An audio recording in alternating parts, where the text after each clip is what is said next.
ज़ाहिर है आप ऐसे ऐसे छोटे छोटे गांव में गए होंगे जहां पे मीडिया नहीं पहुंच पाती है। क्या सबक मिला आपको अभी तक? अगर आप गांव-गांव जाएंगे तो आपको बहुतेरी ऐसी बातें पता चलेंगी जो कि पब्लिक डोमेन में एक तरीके से है, लेकिन वो सबकॉन्शियस माइंड में है या बुक्स में है, डेटा में है, लोगों की चर्चा में नहीं है। बेरोज़गारी और पलायन बिहार में सबसे बड़ा मुद्दा है। इसके लिए आपको बिहार के गांव में जाने की ज़रूरत नहीं है, वो तो आप दिल्ली में बैठकर भी बात कर सकते हैं। लेकिन जब गांव में आप जाते हैं तो आपको इन समस्याओं की विकरालता का, इसके सामाजिक आर्थिक पहलुओं की समझ बनती है। जैसे पलायन है, सामान्यतः लोगों की समझ ये है कि बिहार में पलायन बहुत बड़ा मुद्दा है, लेकिन इससे ज़्यादातर गरीब लोग प्रभावित हैं क्योंकि लोग बाहर मजदूरी करने जाते हैं। लेकिन जब आप गांव में जाएंगे तो आपको पता चलेगा कि ये ऐसी समस्या है जिससे समाज का कोई वर्ग अछूता नहीं है। अगर आप गरीब घर के हैं तो आपके बच्चे मजदूरी करने के लिए बाहर जा रहे हैं। अगर आप आर्थिक तौर पर थोड़े समृद्ध हैं तो आपके बच्चे पढ़ाई करने के लिए या नौकरी करने के लिए बाहर जा रहे हैं। अगर आप गांव में जाएंगे तो आपको सिर्फ महिलाएं मिलेंगी, बच्चे मिलेंगे और बूढ़े लोग मिलेंगे। करीब 40 से 50% जो नवयुवक हैं वो बिहार के बाहर रह रहे हैं। जिन प्रखंडों में, पंचायतों में बाढ़ की समस्या है वहाँ पर ये 70-80% भी हो सकता है।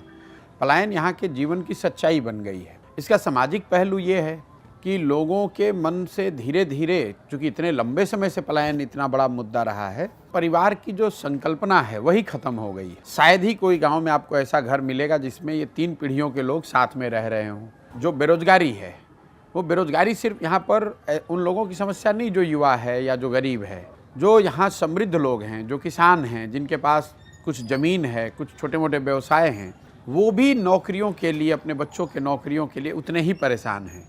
जब भी बिहार की सिंचाई की बात होगी, खेती की बात होगी, तो लोग बाढ़ की बात करेंगे। बिहार में 50% ज़मीन जो है वो बाढ़ की समस्या वहाँ पर है, यहाँ बाढ़ आने की संभावना रहती है। लेकिन जो बाकी का 50% है उसका आधा ज़मीन जल जमाव और सूखे से प्रभावित है। तो जितनी बड़ी समस्या, जितना आर्थिक सामाजिक नुकसान बाढ़ से है, करीब करीब उतना ही बड़ा नुकसान जल जमाव और सूखे से भी है, लेकिन उसकी चर्चा उतनी नहीं होती है। तो इसका कोई राज्य सरकारें जितनी आई हैं उनकी पॉलिसी में कोई झलक है कि इसका समाधान कैसे? नहीं, बिल्कुल नहीं है। क्योंकि देखिए, सरकारों में इसकी झलक तो तब दिखेगी जब समाज में वो चेतना आए, समाज में ये मुद्दा बने, तभी।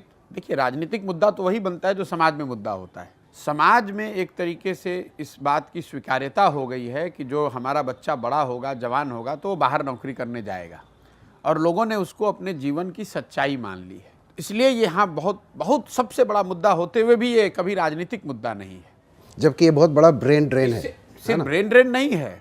पलायन के अन्य पहलू क्या है? सिर्फ लोग यहाँ से नहीं जा रहे हैं, लोगों जो यहाँ से पढ़े लिखे समझदार लोग हैं, जो बुद्धिजीवी हैं, वो जा रहे हैं। और इसके साथ साथ बिहार से बहुत बड़ा पूंजी का पलायन हो रहा है। यहाँ पर जो लोग बचत करते हैं, जो बैंकों में पैसा जमा करते हैं, जिसकी चर्चा कहीं नहीं होती है। आपको माइग्रेशन या डिस्ट्रेस, जो पॉवर्टी दिखती है, उसका एक कारण है कि पलायन हर पहलू से पलायन है। बुद्धि का पलायन है, शरीर का पलायन है, पूंजी का पलायन है। तो यहाँ पर जो बच गया वो बिल्कुल जिसके पास कुछ भी नहीं है, ना बुद्धि है, ना पूंजी है, ना शारीरिक श्रम की ताकत है। आप बूढ़े हो गए तो आप बिहार में हैं। अगर शारीरिक श्रम करने की आपकी क्षमता है तो आप बाहर गए हैं।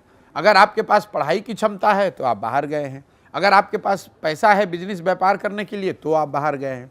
तो बिहार में बचा कौन? मेजॉरिटी वो लोग बचे हैं जो पूरी तरीके से सरकारी व्यवस्था पर डिपेंडेंट हैं। तो आप जो अभी यात्रा इतने दिनों से कर रहे हैं, इसमें कुछ समाधान भी ढूंढ रहे हैं कि क्या इसका समाधान? नहीं, बिल्कुल समाधान। देखिए, बिहार की सारी समस्याओं का जब अगर आप समाधान की बात करेंगे, सबसे पहले आपको डायग्नोसिस करनी है कि ये समस्या है क्यों। इतने पीछे होने की जो मूल वजह मुझे समझ में आती है वो ये है कि बिहार के लोग अपनी समस्याओं से अवगत हैं, लेकिन जब वो वोट करने जाते हैं तो बिहार में जो वोट पिछले 30 साल से हो रहा है वो सिर्फ 4 ही मुद्दे पर हो रहा है। पहला मुद्दा, लोगों को के मन में वो जाति का एक असर है। उसका भले कुछ भला ना हो, भले उसके जाति का नेता उसके लिए कुछ ना कर रहा हो, लेकिन लोगों को लगता है कि मेरे जाति के आदमी को मैं अगर वोट दूंगा तो उससे मेरा मान सम्मान, मेरी जीवन, ये एक फॉल्स नोशन है, लेकिन people take pride in that thing. तो एक जाति बहुत बड़ा फैक्टर है। दूसरा बड़ा फैक्टर यहाँ ये है कि जो लोग जातियों से बचे हुए हैं, तो चूंकि अशिक्षा बहुत है, गरीबी बहुत है, तो ये जो धर्म का पोलराइजेशन है, तो जो जाति पर नहीं दे रहा वो धर्म के नाम पर दे रहा है, हिंदू मुस्लिम के नाम पर दे रहा है, राष्ट्रवाद के नाम पर दे रहा है, या राम मंदिर के नाम पर दे रहा है। तीसरा, चूंकि लालू जी का एक यहाँ बहुत बड़ा राजनीतिक प्रभाव रहा है, तो समाज का एक बड़ा वर्ग है, लालू जी का जो फिनोमेना है वो सिर्फ राजनीतिक फिनोमेना नहीं है, वो बहुत बड़ा सोशल फिनोमेना भी है। तो वो सत्ता में रहें या न रहें, समाज का एक बड़ा वर्ग है जिसने उस जंगल राज को देखा है, 15 साल झेला है, उसको लगता है कि चाहे गरीबी रहे, रोड न बने, न बन पाया कोई बात नहीं, बच्चे की पढ़ाई ठीक नहीं है, बाहर भेज के पढ़ा लेंगे, वो जंगल राज वापस नहीं लौटना चाहिए। तो एक बड़ा तबका ऐसा है जो लालू जी के डर से भाजपा को वोट करता है। और चौथा, जो हमारे मुसलमान लोग हैं, जिनकी दशा बिहार में दलितों के बाद सबसे ज़्यादा खराब है। ये जो 4 चीज़ों को जब तक हम लोग तोड़ेंगे नहीं, इससे निकलने का रास्ता लोगों को नहीं दिखेगा, तब तक लोगों को की सारी समझ और सारी समस्याओं की जानकारी होने के बाद भी लोग जाकर वोट इन्हीं 4 मुद्दों पर कर देते हैं।